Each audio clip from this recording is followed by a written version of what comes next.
Hola, buenas noches amigos, bienvenidos a un episodio más de su podcast Los Incógnitos.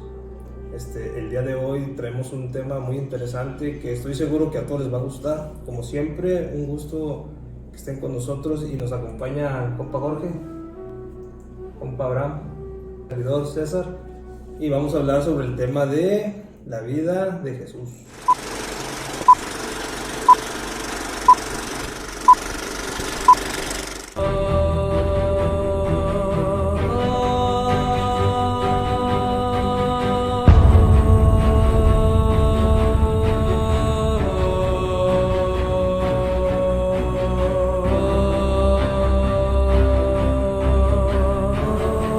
Así es, va de acuerdo a la fecha, compadre. Sí, así es. Vamos a hablar acerca del origen de Jesucristo, cuál fue su origen y todo, mi George. Así es, buenas noches amigos. Vamos a tocar temas que vienen, digamos, lo que no he contado en la parte oficial que es de la Biblia. Vamos a hablar de textos apócrifos, vamos a hablar de la niñez de Jesús que no se cuenta. Hay un hueco muy marcado entre cuando nace Jesús hasta donde empieza a predicar y su muerte, pero ahí todo lo que es su niñez y juventud no se cuenta y es lo que vamos a tocar esta noche. Muy bien amigos, quédense con nosotros y verán que les va a gustar. Así es, compadre. Pues vamos dando una introducción acerca de este tema, compadre. Muy bien, pero ¿qué viene siendo Jesús, compadre? ¿Cuál es su origen? Pues segmentando la vida de Jesucristo, ya la parte, ¿qué se podría decir? Como religiosa, esa parte pues ya mucha gente la conoce. Y nosotros nos vamos a inclinar más por ¿cuál parte, mi George? La parte que puedo decir, la parte no canónica, o sea, no oficial, como que Mística, algo así. digamos que viene la palabra apócrifa, mucha gente dice que es falsa. Apócrifo no significa falso, significa no oficial o no contado. O sea, que no se haya contado no significa que no sea cierto. Okay. Vamos. Entonces, ya esa palabra con el paso del tiempo la fueron cambiando, ¿eh? Bueno, pienso, para empezar, en la vida de Jesús, yo creo que primero hay que poner claro lo que significa eso. O sea, que la gente entienda, que dice, bueno, ¿por qué eso no viene en la Biblia, lo que vamos a hablar? En la Biblia son varios libros: Génesis, Antiguo Testamento, Nuevo Testamento y Apocalipsis. La que habla de Jesús es el Nuevo Testamento, ¿okay? Los textos apócrifos son textos de que cuando la religión se oficializa, la religión cristiana católica, se hace un concilio, que es el concilio de Nicea, donde se juntan todos los obispos, sacerdotes y el papa, y empiezan a decir, bueno, tenemos todos los textos de los apóstoles, y este sí, este no, este sí. Entonces, los textos apócrifos son los que los obispos decidieron dejar fuera de la Biblia. ¿Sí? Entonces esa es la parte no contada de Jesús, o sea, para que la gente entienda y decir, pero bueno, ¿ustedes de dónde sacan eso? ¿De dónde sacan esa historia de Jesús que no viene en la Biblia? Sí, y aparte la idea es mostrarles la parte de Jesús que no es contada, la parte de Jesús que no viene, compadre, en los textos bíblicos. Así es, pues como acaba de decir el compa George, pues simplemente son cosas que el Vaticano, se podría decir, fueron descartando porque no son cosas que no les conviene, vaya, por decir de una manera.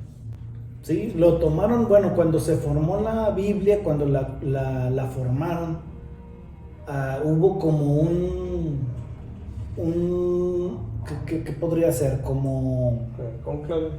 algo así, un concilio que dijeron, Una reunión. esto no, esto sí, esto no, esto sí, y dentro de eso no, es en donde vienen muchas cosas que vienen siendo los textos apócrifos, en donde vienen mostrándote a un Jesucristo diferente, compadre. A un Jesucristo al que prácticamente la mayoría de la gente no conoce. Dando seguimiento con esto, vamos a hablar de 3 puntos. Un punto es según la historia, según escritos y todo, dicen que Jesucristo no existió. ¿Tú qué crees de eso, mi Josh? Pues es que yo pienso que eso es según cada religión o cada parte de la tierra, de la historia. Para unos Jesús es el Mesías, es el Salvador. Para otros es un profeta más, para otros pues como un apóstol. Para esta parte occidental nosotros lo vemos como el Hijo de Dios. Y lo que yo trato de entender lo que dices tú, bueno, a lo mejor para nosotros es Dios y existe, pero si tú le preguntas a un judío, es decir, no, Jesús no existió. Ándale. O si tú le preguntas a un musulmán, es decir, sí existió, pero fue un profeta. O si tú le preguntas a un asiático, un japonés, un chino, te va a decir, no, yo ni siquiera sé quién es Jesús. O simplemente aquí en nuestra cultura, tú le hablas de Jesús y te van a decir que es Dios, pero realmente en los textos habla de que no es Dios, es el Hijo de Dios. De Dios. Para otros fue un revolucionario. Hay culturas en las que creen que Jesucristo fue un revolucionario. Para otros no existió, para otros fue el Hijo de Dios, para otros fue un profeta, y así sucesivamente. Y precisamente ese tipo de temas, esa perspectiva de Jesucristo es la que vamos a tratar de ver ahorita. Vamos empezando con el que no existió, que todo fue nada más historia, compadre. Hay una parte de la historia que niega, pues yo creo que eso más va desde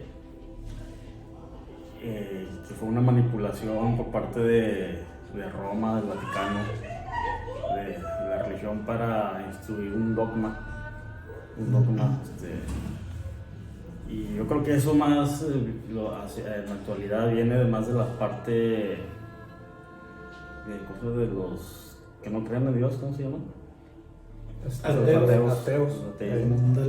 Eso viene más de esa parte, dicen que fue un invento que no coincide en la historia, no coincide, o que simplemente por ver, cuando miran las cosas que ha hecho la iglesia, como la Santa Inquisición, las matanzas, todo eso, desde ahí dicen que esto no es Dios, o sea, Dios no existe, o sea, Dios no. Yo creo que viene esa parte. O simplemente de decir, si realmente hubiera existido, que realmente hubieran creído que realmente Él era el Hijo de Dios, ¿por qué no hay pruebas contundentes? O sea, pruebas tan... O sea, si llegara el Hijo de Dios, es el Hijo de Dios, tiene que haber pruebas contundentes de que Él fue el Hijo de Dios. Y vemos que una de las pruebas más cercanas que hay físicamente es la sábana santa, ¿no, compadre? El santo sudario, bueno, es la sábana santa, el santo sudario es el rostro, cuando va Jesús en Vía Crucis, se acercan y le limpian con una sábana. Y queda plasmado el rostro. La sábana santa fue la con la que fue cubierto después en su sepulcro. Sí. Pues son vestigios que hay en Europa que son posición de la iglesia. Donde son vestigios, está la tumba en Jerusalén. Hay cosas, hay historiadores que han seguido su familia, sus hermanos, su mamá, sus primos. De hecho, fíjate, ahorita que comentas eso, estaba viendo, se podría decir que eso viene en los documentos apócrifos, o cómo se le podría llamar. Textos. Normalmente les dicen textos. Bueno, estaba checando que dicen que en Turquía, no recuerdo del pueblo, encontraron tumbas. Y es que las tumbas eran como cuevas. Las hacían en la montaña. Sí, en la montaña. Bueno, total, ahí encontraron diferentes cuevas y supuestamente había escritos en arameo, se le llaman, ¿no?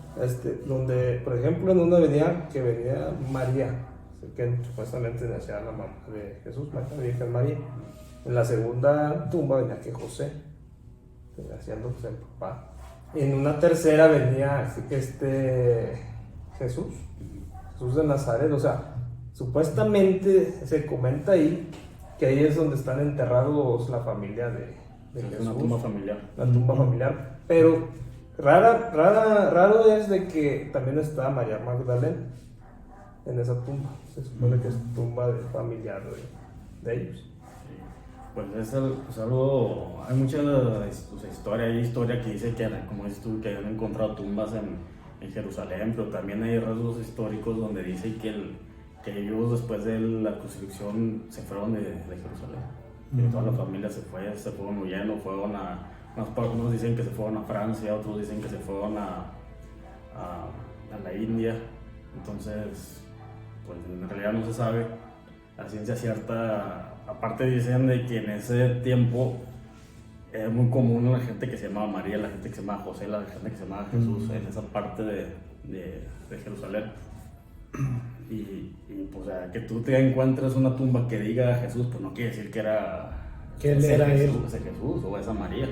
Ándale, exactamente a lo que comentas, pero lo que sí me llamó la atención, porque sí vi eso, fue de que casualmente en ese mismo lugar estaba María, José, Jesús, María Magdalena, y está supuestamente que una persona que se supone que es el hijo de Jesús.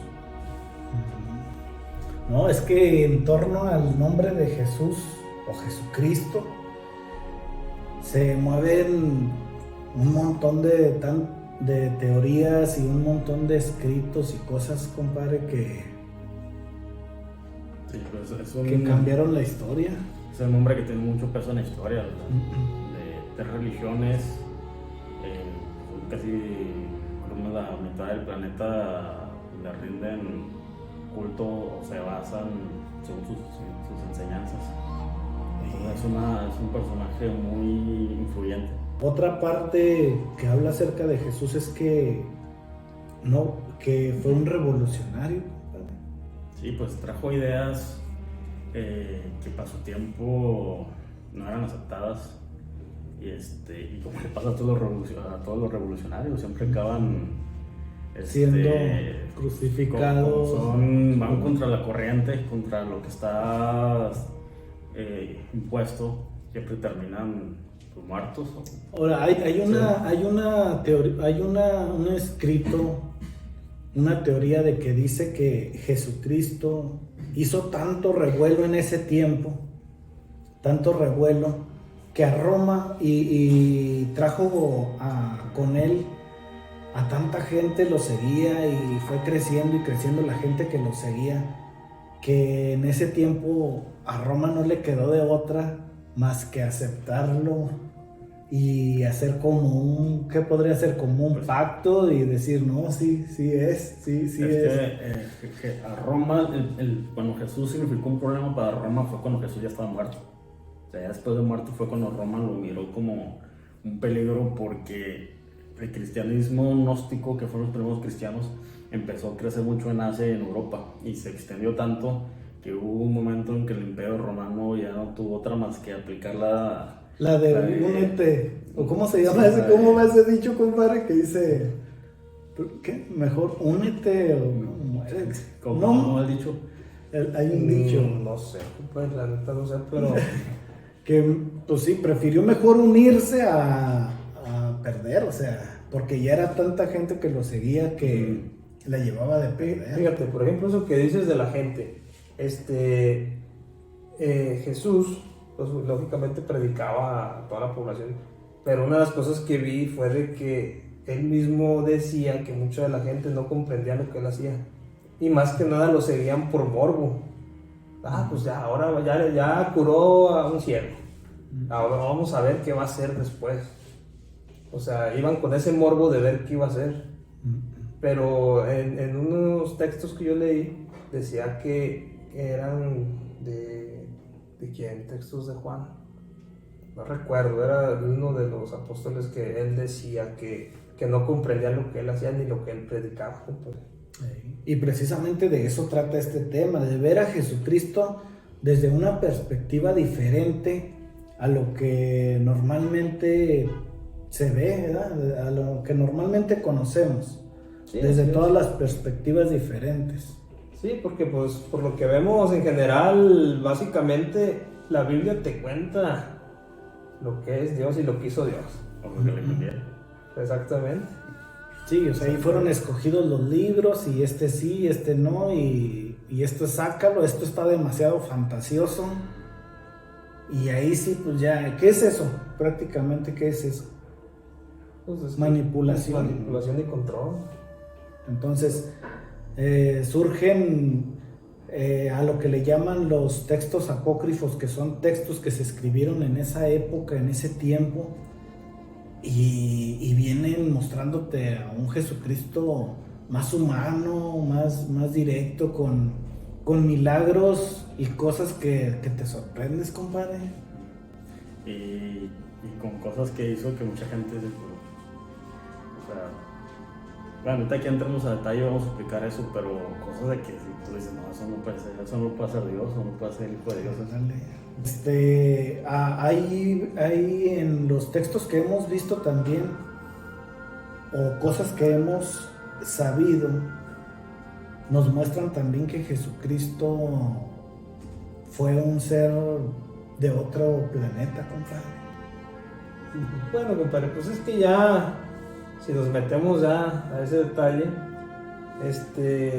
pues es que hizo muchas cosas que en aquel tiempo, ¿cómo se podría decir? Serían que nombraban milagros, pero porque no comprendían lo que hacía. Sí, así es. Ahorita estamos un poquito más cerca de la tecnología, que podemos ya comprender un poquito más acerca de los milagros. Ya les podemos hallar como una lógica a eso, a ese tipo de sucesos, George.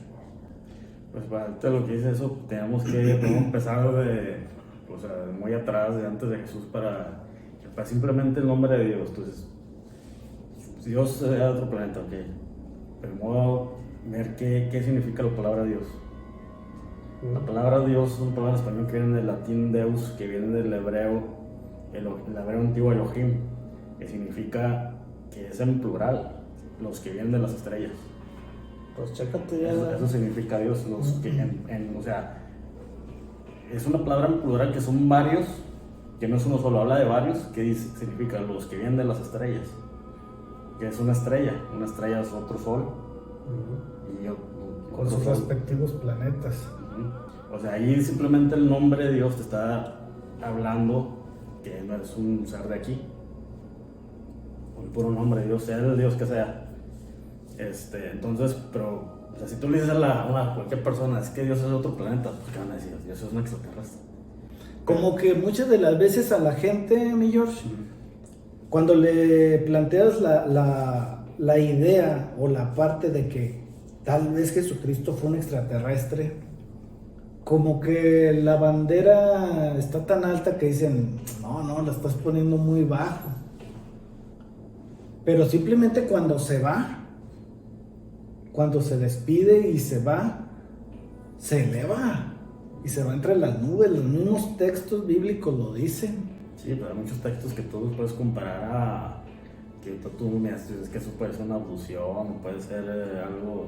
Dale. Simplemente cuando Jesús, en una parte de los textos apócrifos, había partes cuando Jesús era niño, a lo mejor tenía entre 9, 10 años, 11 años, se perdía 2-3 días. Sí. Se perdía y José ni María lo hallaban y no andaban buscándolo por todo y no lo hallaban. Hasta el segundo o tercer día aparecía y si lo regañaban, pues, ¿dónde estás? ¿Dónde te metiste? O sea, desapareciste. Y Jesús, de una forma molesto, decía, ¿qué no comprendes que yo tengo que estar en la casa de mi padre? Sí, de hecho comentaban que de esa edad era rebelde, grosero, se le puede decir. O sea, ¿a qué me refiero con eso? Que él, si se quería, se iba. Sí. O sea, se iba y regresaba. Y luego, a ver, compadre, ¿qué tan cierto es de que en esa época él mató a un niño? Eso se comenta en los textos. Sí, en los textos viene que Jesús también, como la edad de esa misma edad, de 9 a 11, 12 años, él estaba haciendo unas palomitas de barro, o sea, con barro formaba unas palomas, unos pájaros, y tenía unos charquitos de agua donde él los ponía y jugaba, y entonces supuestamente hizo un milagro donde él les dio vida a esos pájaros. Y llega un niño y empieza a matar a las palomas y Jesús se enoja y va contra él, lo maldice y lo mata. Y eso pasó, digamos, en la mañana, en la tarde, llega otro niño y el niño empieza a pisar los charcos y, o sea, de una forma como que lo provocaban. Y Jesús se vuelve a enojar y lo vuelve a maldecir, dice, así como has secado mis charcos, tú te vas a secar, y el niño cae muerto. Entonces van los papás de este niño y del otro que el mismo día mató a 2 niños, van y le reclaman a José y a María. Y entonces sale Jesús y enojado los maldice a los papás y los hace ciegos. Entonces estamos hablando de una etapa donde era un joven niño rebelde. Pues digamos que yo pienso que, bueno, él lo hacía a lo mejor no por malo, él lo hacía porque sentía que tenía que darle lección o escarmiento a la mala acción que hicieron esos niños, pero como que él todavía no sabía cómo. ¿Por qué? Porque hay mucha gente que no sabe que Jesús en su adolescencia fue también instruido por sacerdotes. Porque digamos como que a lo mejor en ese tiempo Jesús aún no tenía esa madurez de saber qué sí puede hacer, o más bien de saber que no tenía que abusar de su poder. Ahora, ahí comentan o hay textos que se cree que fue un pleyadiano, compadre, también. Sí, pues es que como comentaba el compa George ahorita, que ya lo estábamos hablando de que es un ser fuera de este planeta, o de este plano, está la posibilidad porque pasan muchas circunstancias cuando a lo largo de su vida. Concluimos la primera parte de este tema especial de Semana Santa, esperando que les haya gustado el tema y que esperemos que les guste, que compartan y que nos dejen sus comentarios. Nos despedimos, compadre César, compadre Abraham, y nos vemos en la segunda parte. Nos vemos.